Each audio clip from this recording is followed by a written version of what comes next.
You know, I usually shoot at home with a green screen, but I wanted to get out of the house today.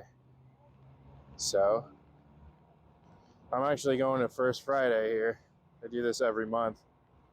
And it's on Fremont Street as well as the Arts District. And I had to park really far away because, well, I guess I didn't have to, but I didn't want to pay $15 for parking when it's free a couple blocks out. Oh man, that's the coolest guy on the strip right now. Let me tell you, the coolest guy.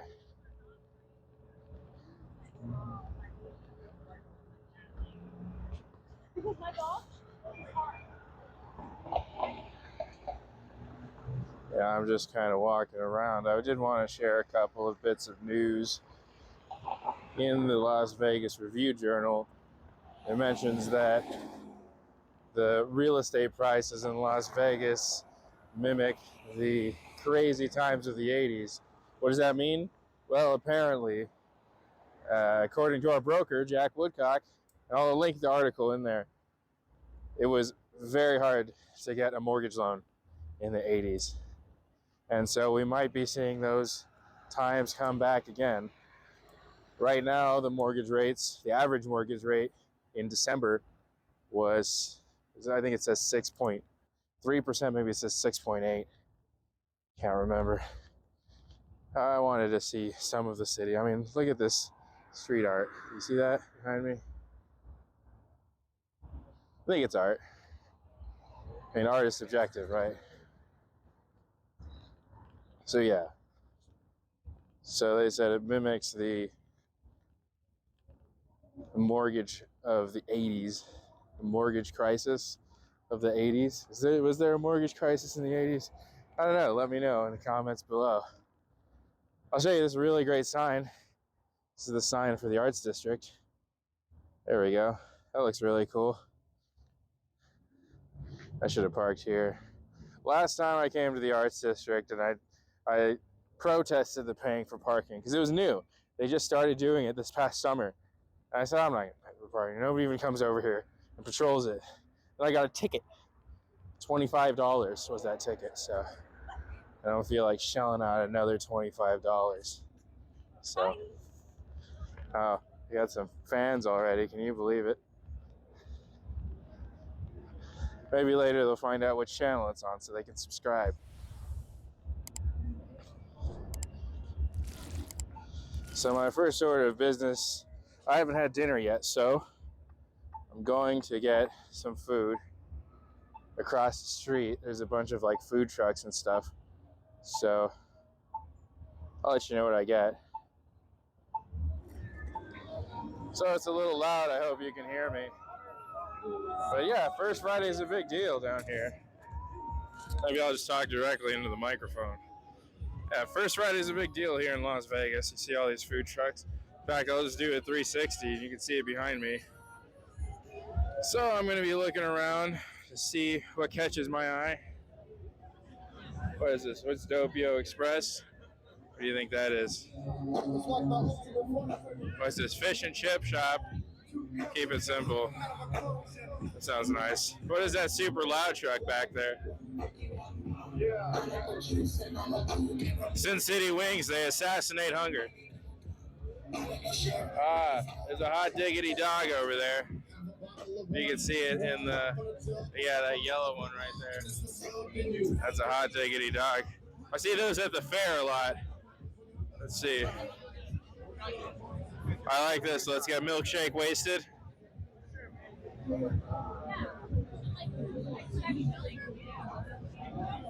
Tacos and salsa. Okay, maybe. I don't know if I feel like tacos today. You can see it. That's tacos and salsa. What is this? Quality food. Yeah, like a breakfast burrito. There's like an omelet thing. What else is here?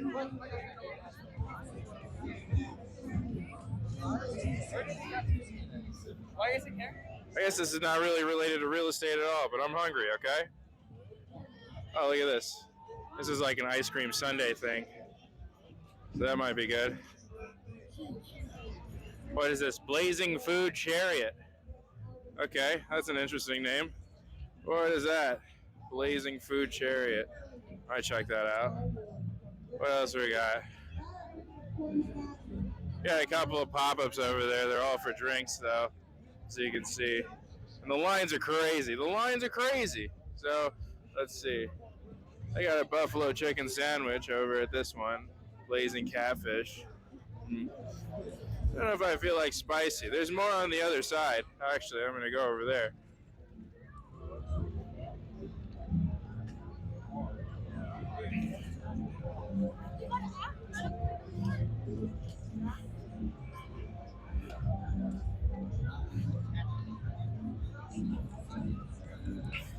I heard this place is pretty good. This is bar here.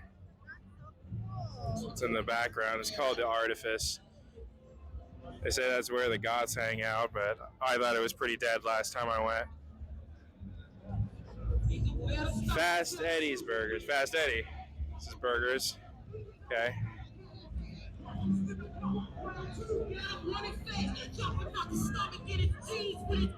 That guy's just freestyling back there. It's actually a guy with a microphone. Oh, this Maine Lobster place it's pretty good. This one was on Shark Tank.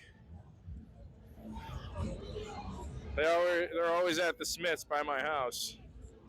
What's this? It's Argentinian empanadas. Maybe. Actually, I'll keep that one in my mind. Yaki Zen Kitchen? Maybe.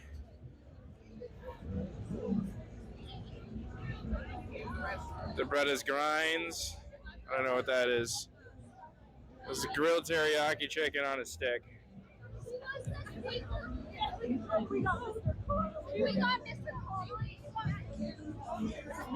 There's a couple of vegan places over there. It's like vegan cookies. What's this? This is a chili place. This might be good. I don't think it's open right now.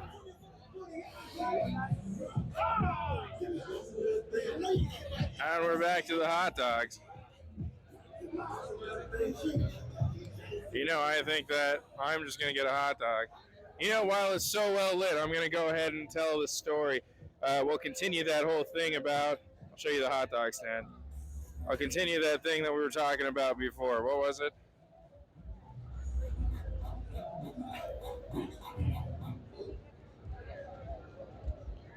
Oh, yes. Median home prices are dropping. In July of 2022, the median home price for a single-family resident was $487,000, and now it is $425,000. So it's a drop of $57,000 over the course of 8 months. I'm really just taking advantage of the great lighting right here. Oh, yeah, I should just film the whole video right here, right? Well, I'm going to get a hot dog, and then I'll be right back. Okay, how about a little bit of commercial real estate? I actually showed this property to one of my clients, this one East Charleston. Now, their plan is to make this into some kind of like entertainment kind of complex.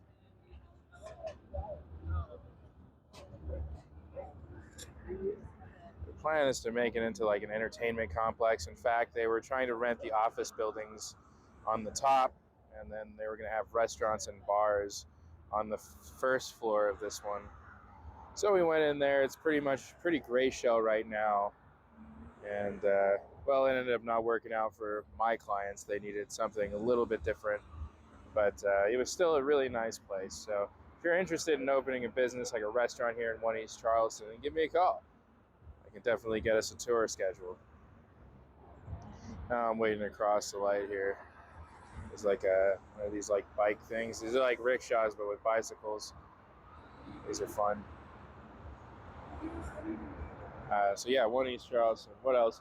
Okay, so the Fontainebleau, they just secured $2.2 billion in funding in order to finish construction. So finally, they will finish construction there. I'm going to actually put some pictures of it right there, so you can see what that looks like. And they're going to be finishing up construction soon. I'm sure you know about Formula One coming to Las Vegas, so they're getting ready for that. You know, I was looking at a list of the most expensive buildings ever constructed, and this is of the world, right? So Dubai is on here, right? Like Abu Dhabi, And the fifth most expensive building in the world, as well as the most expensive casino ever built, is the Cosmopolitan. Isn't that insane? I think it's something like $6 billion that it costs to build that one. And it really shows. It's a beautiful casino and hotel. In fact, one of these days I'll do a tour of that.